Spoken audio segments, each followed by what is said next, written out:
why should we not all have access to the same opportunities as the top 1%? So coming back to your question, I've spent 17 years of my life in two spaces, understanding technology and real estate and how we can marry the two together.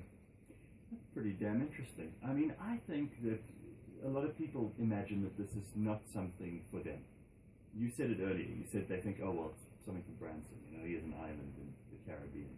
I've been there. Mecca. Yeah, you've been there? Spent a week with them in April. Yeah. Wow. What was that like? Dude, that was one of the most phenomenal weeks of my entire life. It wasn't just him. There were about 15 other amazing entrepreneurs from around the world. And you talk about learning new mindsets. Actually, you realize as South Africans that we play too small. Is that an attitude? Is that something anybody could do, or is it something that some people just have? Like, you think big or you think small, and there's nothing that can train you out of that thinking if it's small. You know, they tend to say you become who you hang around with. And so I think it can be trained, but it's about the people you hang around with and the people you learn from. So if you're hanging around small-minded, negative people, you will consistently... Don't point at Ben like that. You say that. It's a terrible thing to do, Scott. No, so to answer your question, I definitely think it can be learned, and I definitely think that people can read books on it and ultimately grow that self-belief themselves. But as Tony Robbins says, you know, it takes self-belief, then it takes action, then you get results, and it's a self-fulfilling prophecy. Yeah. Because if you've got limited self-belief, you can take very small action, you get weak results, and then you basically get worse self-belief, and it goes round and round, you know, the wrong way. Whereas if in life you take massive action, you know, as an example, coming back to Mubs, invest in yourself, really understand what you're looking to do, then you're going to get great results, you're going to get more self-belief, and it's an upward cycle. It's a nice cycle to be in, not the spiral that people get into when they start to doubt themselves. All right, but that's all good and well. Here's Norimac says, how can a young student get their bank to take them seriously with financing for a property? Let's say you haven't even got your own property here yet, let alone any kind of property overseas. That's the condition most people find themselves in. Property is very expensive. It is hard to get onto that ladder. For most people, this is a pipe dream. Well, yes and no. So all the things that you've just said are the stories that people tell themselves.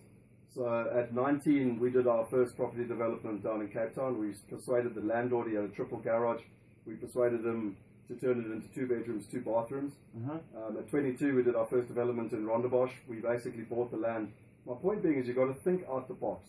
So at 22, I had nothing. What I had was initiative and energy to find good opportunities. It's all about partnership. Most people think that they have to own 100% of something. I believe it's much better to own 20% of something than 100% of nothing. So in other words, you've got to get almost into cooperatives with people who are like-minded and people who you believe have a good business brain, and take a stake in that and be willing to put up your money, little as it may be in the beginning, or in your the hope time, of it growing. or your time, or your energy. You know, one of the best ways to find good deals is to walk the streets.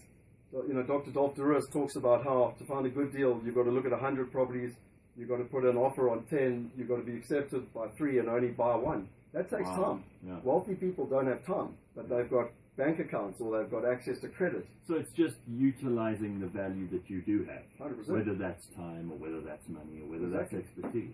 And the point being is that, you know, whether you're a student or not, it's irrelevant. Yeah. It's about having 2 things. Firstly, having the knowledge, because if you talk to someone and you know how to talk in their language, then they're going to accept you. It doesn't matter what that age group is.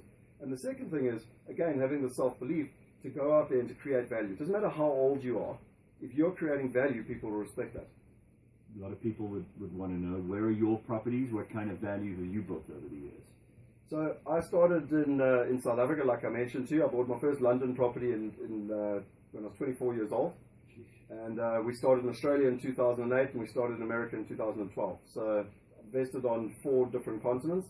I started in residential properties, and I've been very privileged. I've met a gentleman called Henny Besadenhout, who's a mentor, chairman, and partner in my group, and he really got me into the commercial space. So we're now doing major commercial. You get better returns in commercial property usually, right? You do. I'll be honest with you, you get a lot less hassle as well. You know, and I think also... my geezer's broken and my cupboard's flooded. It's your fault, you're the landlord. Yeah, and look, it's even worse a little bit here, and this is not a bashing South Africa session, but The point being is that unfortunately here the rules are in the favour of the tenants, Yeah. whereas in the first world, like Australia and America, it's in the favour of the landlords. Yeah. And in America, if someone doesn't pay my rent, they're out within 3 weeks.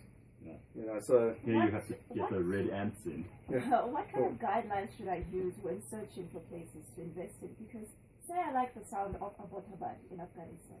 That doesn't necessarily mean that that would be a good investment, right? Definitely not. What Who kind told of, you that? What kind of guidelines should one use when looking for places to Not listen to that person who told you to buy an Abbottabad. I think it's a great question, and it's actually why I wrote this book. And most people around South Africa have heard of Clem Santa. The book, by the way, is called Property Going Global, How to Create Global Wealth and Invest with Confidence. It is Scott Picken's book. And Clem Santa, who I think everybody regards very highly, wrote the foreword.